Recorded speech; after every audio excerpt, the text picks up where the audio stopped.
Bonjour et bienvenue à tous. Aujourd'hui, on va continuer avec notre série. Aujourd'hui, pour la 7e partie de notre série, on va commencer au niveau de l'onglet création et la mise en page aujourd'hui parce que ces onglets ne sont pas trop vastes, donc on peut faire même 3 aujourd'hui par la grâce de Dieu. Donc sans plus tarder, on va commencer avec le FreeGram. Comment mettre le FreeGram au niveau de votre document? J'ai pris ça comme un document qu'on va prendre, on va travailler sur ça. Bon, pour FreeGram, il suffit de venir dans l'onglet création. Pour ceux qui sont avec les Microsoft, l'Office a récemment sorti pour la version récente d'Office. Vous venez sur le niveau de création, en bas ici à côté vous verrez FreeGram, cliquez sur FreeGram. Bon, vous pouvez choisir les modèles qui sont déjà disponibles, mais pour nous on va aller personnaliser notre filigrane. Vous voyez, filigrane personnalisé. Cliquez sur ça et la boîte de dialogue qui s'affiche. Ici, nous allons choisir. Soit on peut écrire un texte, soit ici on peut choisir une image ou bien tout ce qu'on veut. Donc pour nous, on va d'abord faire avec le texte. Ici, j'écris texte filigrane. Ce qui est là, vous pouvez supprimer ça. Ok, vous pouvez supprimer directement ce qui est là. Donc on va écrire pour nous.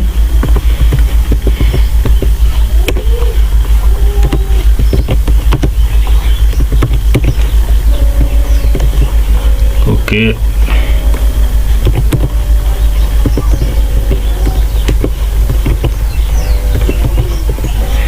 Donc c'est ce qu'on a écrit. Donc pour les autres paramètres, ça doit être diagonal, c'est ok. Transcript, transcript, c'est ok.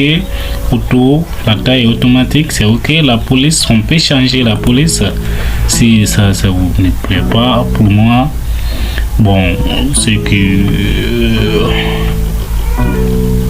bon, c'est bon. Je peux laisser comme ça, c'est peu importe. Maintenant, vous pouvez modifier les autres paramètres comme vous voulez. Pour moi, ces paramètres sont bons et il me suffit maintenant d'appliquer. Et je valide OK. Maintenant, j'ai fait. Vous verrez que nous avons l'écriture ici qui est en forme diagonale ici, qui identifie notre document.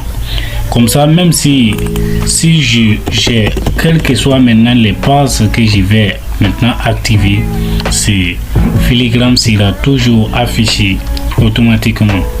Ok, ça c'était pour si ça c'est du test. Et maintenant si c'est l'image, ça peut près c'est la même chose. Vous venez, vous pouvez supprimer si vous voulez supprimer, mais nous on va modifier au lieu du test. Maintenant on va mettre une image. Maintenant vous crochez ici l'image en filigrane.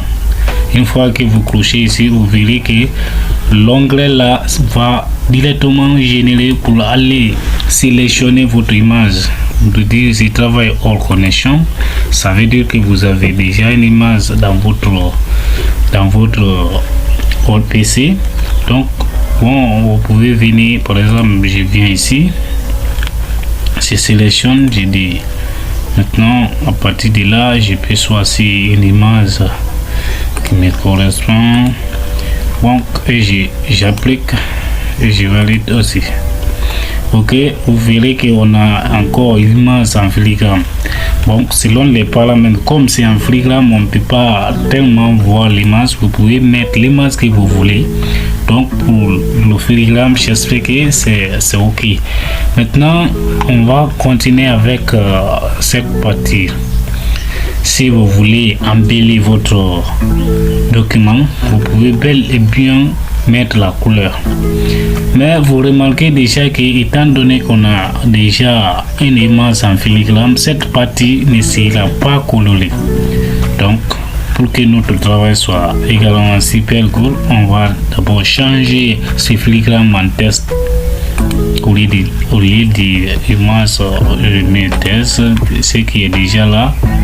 Donc on peut mettre un autre mot, par exemple.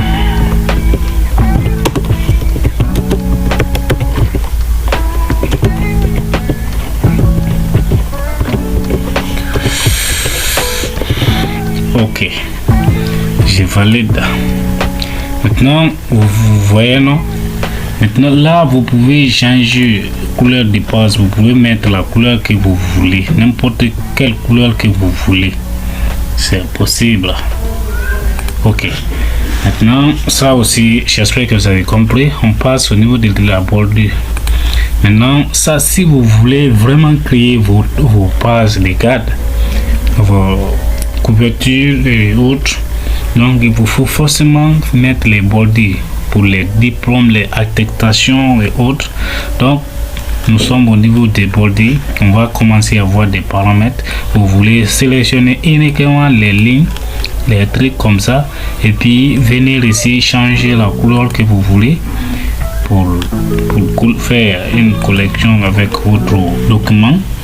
Donc si je fais ça ici, on dit pour largeur de notre bordure ici, je peux augmenter ou je peux réduire comme je vais, et puis je valide OK. Vous avez vu, ça a bien pris, mais on peut aller plus loin. Au lieu de prendre les traits ici et les autres les styles ici, on peut vraiment venir ici et prendre les éléments qui sont très importants pour édifier et modifier nos documents administratifs, comme les diplômes, les attestations, les certificats. Par exemple, si je prends ça, et là aussi je peux augmenter la largeur, mais ici de là je n'ai plus la possibilité de changer la couleur, mais je peux valider OK, et vous voyez mon document est très bien structuré. Comme ça, si j'enlève maintenant la couleur, ça devient super cool. OK. Maintenant, j'espère que vous avez très bien compris cette partie. Les trois éléments sont incontournables. C'est super bon pour les gens qui sont professionnels en Word et en informatique. Donc, j'espère que ça c'est très bien expliqué. On peut passer au niveau de la mise en forme de notre page. Maintenant, de là, nous avons les marches. Vous pouvez les mettre. Pour moi, c'est ici, les marches sont personnalisées. C'est moi-même qui ai personnalisé ça. Mais vous pouvez prendre par défaut ce qui est normal ou bien étroite, comme vous voulez. Donc, au niveau de l'orientation du test, quand je prends ici portrait, mon document est très bien arrêté. Et quand je dis paysage, bon, pour ceux qui veulent confectionner les diplômes, les attestations doivent prendre toujours paysage. C'est la partie, le format le plus fréquent dans les formats des attestations. Pour moi, mon document est de type lettre, donc ça doit être portrait. Orientation doit être portrait. Et c'est au niveau de la taille aussi, on peut prendre ici ces formats. Vous savez, au niveau des papiers, il y a des formats, il y a A5, A3, A4, etc., etc. Donc pour moi, je suis avec comment dire, mais comme j'ai déjà personnalisé des mains, c'est pourquoi il m'a envoyé ici. Sinon c'est A4, que mon document est A4. Et si vous pouvez diviser les colonnes, c'est comme la Bible par exemple. La Bible est écrite en 2 colonnes. Donc si vous voulez que vos documents soient divisés, chaque page 2 colonnes ou 3 ou autres, vous pouvez les paramétrer ici.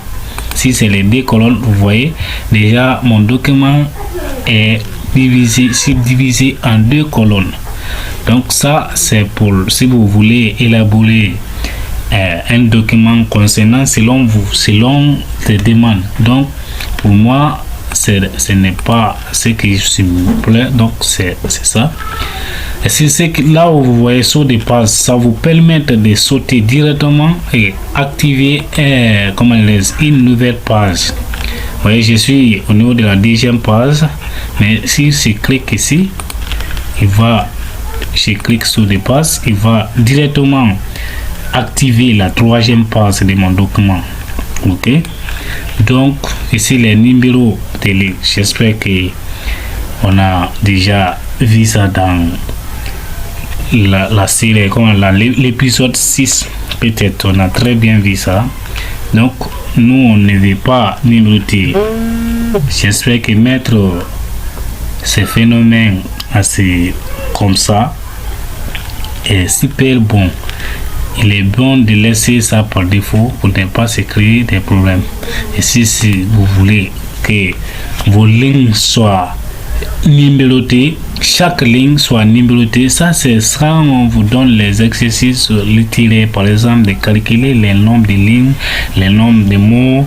Donc ça peut-être vous pouvez utiliser ça, mais ce qui est normal c'est ça. Je n'ai pas vu un texte écrit comme ça avec les lignes numérotées ordonnées comme ça. Donc j'espère que vous avez compris aussi. Ici aussi c'est copie de mots. Si vous voulez la copie des mots automatiques, après la fin de chaque mot, si le mot est long, lui va couper et mettre les traits. Donc c'est ce qui est là. Donc pour moi c'est là, peu importe, je préfère laisser ça par défaut. Donc je vous prie de laisser ces paramètres par défaut pour ne pas, parce que c'est ce qui a été voté pour les prestataires. On a jugé nécessaire que c'est ce qui est bon, donc on doit forcément rester dans ce cadre. Mais si vous avez l'idée de personnaliser votre document, d'aller plus loin pour créer votre document contrairement aux règles communes, là vous avez votre droit de modifier. C'est pourquoi je vous montre ces parties. Donc ce retrait, quand vous voulez vraiment, quand vous voulez retirer votre un texte, au lieu de taper espace, vous pouvez directement cliquer ici, rentrer ici les quelques pixels ou 15 cm d'espace qui va automatiquement avancer votre document. Au lieu de cliquer espace pour que ça s'avance, moi je peux cliquer ici automatiquement. Je mets pas, quand je mets 1 cm et si je valide, vous voyez ça me donne directement l'espace qu'il faut. Donc c'est tout ce qui sont là. Maintenant on va aller au niveau de référence. Dans référence ici nous avons les possibilités, mais ici bon, pour confectionner un document qui n'a pas lié, on a la possibilité ici de faire tout ce qu'on peut modifier et on peut laisser, parce que si c'est les paramètres sont déjà codés par défaut et c'est ce qui sont nécessaires pour notre document. Mais si on veut vraiment modifier, nous avons la possibilité de les paramétrer. Mon document n'a pas demandé ces paramètres, donc je peux laisser comme ça. Sinon, si vous écrivez les tableaux automatiques, vous voulez ça, c'est la tabulation. Si c'est en matière de développement, c'est les codes en Python ont besoin d'espacement, de tabulation. Mais nous ici, mon document n'a pas besoin de ça, donc inutile. Je n'ai pas besoin de sélectionner ni ici ni ici. Donc je laisse comme ça mon document. Donc vous pouvez les faire et personnaliser comme vous voulez. Office a déjà beaucoup développé son logiciel pour permettre à chacun de nous faire ce qu'il veut, aller même au-delà du commun. Ok. Bon, merci pour aujourd'hui. J'espère que ce tutoriel vous a plu et n'hésitez pas de vous abonner et activer la cloche de notification pour ne rien rater. La chaîne commence à évoluer, donc vous aurez les détails. Celui qui n'a pas compris veut autre compréhension peut nous demander en commentaire. On peut prendre notre temps pour très bien vous expliquer. Merci.